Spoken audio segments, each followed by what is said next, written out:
एक दफा का जिक्र है, एक जंगल में रानू चिड़िया रहा करती थी। वो मन की बहुत ज्यादा अच्छी थी। वो किसी से लड़ती ना पंगा लेती, सारा दिन अपने खेतों में अपने पति के साथ मिलकर काम कराती थी। उसका पति खेती बाड़ी करना चाहता था, लेकिन उसके पास जमीन बहुत कम होती है। वो बैगन की खेती करना चाहता। देखो रानू, मैं चाहता हूँ कि बैगन की खेती की जाए, जिससे हमें प्रॉफिट बहुत अच्छा मिलेगा और अच्छे अच्छे दाम मिलेंगे। आज मिठू भाई से मेरी बात हुई है, वो कहता है 3,000 मैं तुम्हें उधार पर दूंगा, जिससे तुम अपने लिए जमीन खरीद लो और उस जमीन में बैगन की खेती करो। अब तुम मुझे मशवरा दो कि क्या मुझे मिठू से उधार पर पैसे लेने चाहिए। ऐसे ही रानू बहुत खुश होती है और बिट्टू जी को मशवरा देती है। अच्छा अच्छा, मैं ऐसा ही करता हूँ। मैं अभी जाता हूँ मिट्ठू से और वो पैसे उधार पर पकड़ लेता हूँ, और फिर हम बैगन की खेती करना शुरू कर देते हैं। आप भी मुझे सही सही गाइड करना। आपकी माँ भी बैगन की खेती उगाती थी और बहुत अच्छे बैगन उगते थे। अब तो इनके दाम भी बढ़ चुके हैं। हाँ हाँ कबूतर जी, आप सही कह रहे हैं। अब तो बैगन की क्वालिटी पहले से ज्यादा, लेकिन आप शहर जाकर अच्छे वाले बीज खरीद कर आना।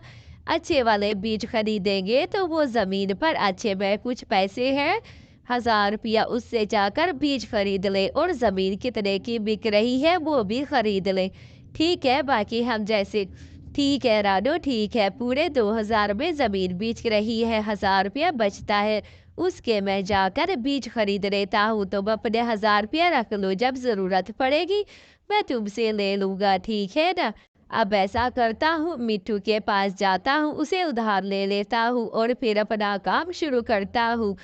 मिट्टू ने मुझसे आगे पैसे मांगे ही नहीं, कहते जितने लोगे उतने ही देंगे, बस तुम खेती बाड़ी करो। उसे कहता है दाम बहुत ज्यादा है। उसी जंगल में गोरी भी रहा करती थी, जो कालू से पसंद की शादी करके आई थी, लेकिन वो दूसरों को धोखा देने में माहिर थी। कालू उसे बहुत समझाता, लेकिन गोरी कालू की एक बात भी ना मानती। अरे बेटा, तुम यहाँ क्या कर रही हो। बेटा, मेरे पास कुछ बैगन के बीज पड़े हुए हैं, तुम चाहो तो वो 1,000 रुपए में मुझसे खरीद सकते हो। बेटा, मैंने सुना है तुम शहर जा रहे हो बीज खरीदने के लिए। ऐसा करो कि तुम शहर मत जाओ, ये बीज ले लो और 1,000 रुपये मुझे दे दो। बेटा, मैं और जाकर बीज मेरे पास बच गए थे तो तुम ही ले लो। ऐसे ही कबूतर के कौन बाजार जाए और 2 दिन लगेंगे, वो उस बुढ़िया से बीज ले लेता है। लेकिन पूरे 4 हफ्ते हो जाते हैं, एक भी बीज जमीन में से बाहर ना निकला था। ये देखकर बहुत बिट्टू परेशान होता है। देखिए, उस गोरी ने तो मुझे धोखा ही दे दिया है। वो गोरी है तो शक्ल की काली, लेकिन धोखा देने में सबको बेवकूफ बना देती है। मुझे भी उसने बेवकूफ बना दिया। अब मैं क्या करूं, मेरे पास तो पैसे भी नहीं है कि जाकर अब शहर से बीज लूं। ये लो कबूतर जी, ये मेरी दादी ने मुझे कुछ बीज दिए थे, मैं ये संभाल कर बैठी थी, आप ये बीज रख लीजिए अपने पास।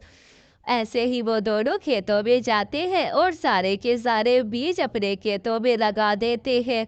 वो दोनों बहुत खुश होते हैं। आकाश भी कहता है, रानो तुम बहुत अच्छी हो, अगर तुम मेरी मदद ना करती तो सारे पैसे जाया हो जाते और जमीन खरीदने का कोई फायदा नहीं था। बिट्टू को कैसे पैसे देते। 1 महीना तो उस गौरी ने हमारा जाया कर दिया है, बाकी 1 महीना रह गया है। इस महीने में अगर खेती अच्छी से हो गई तो बहुत अच्छा प्रॉफिट होगा। ऐसे ही उनकी खेती बहुत अच्छी हो जाती है। फिर वो मिट्टू की दुकान पर आकर कहते हैं, मिट्टू भैया, आपने जो पैसे दिए आपको पैसे इसमें से काट लीजिए, और बाकी जो है 3,000 का मैंने घर खरीद लिया है। बाकी बताइए कि कितने पैसे बच गए हैं। ऐसे ही मिट्टू कहता है 10,000, 12,000 की खेती लूंगा और 3,000 मैंने काट लिए, बाकी जो पैसे बचते हैं वो सारे तुम्हें वापस कर देता हूँ। ऐसे ही मिट्टू कबूतर का जिगरी दोस्त था, वो उसे अच्छे मशवरे देता। इस तरह वो दोनों अपने लिए एक अच्छा सा घर खरीद लेते हैं और उस घर में खुशी खुशी रहने लग जाते हैं। प्यारे बच्चों, कहानी अच्छी लगे तो चैनल को लाइक शेयर सब्सक्राइब कर देना। कल की वीडियो में आपने कम कम लाइक किए थे, आज ज़्यादा से ज़्यादा लाइक कर देना प्लीज़, सब्सक्राइब भी चैनल को कर दो।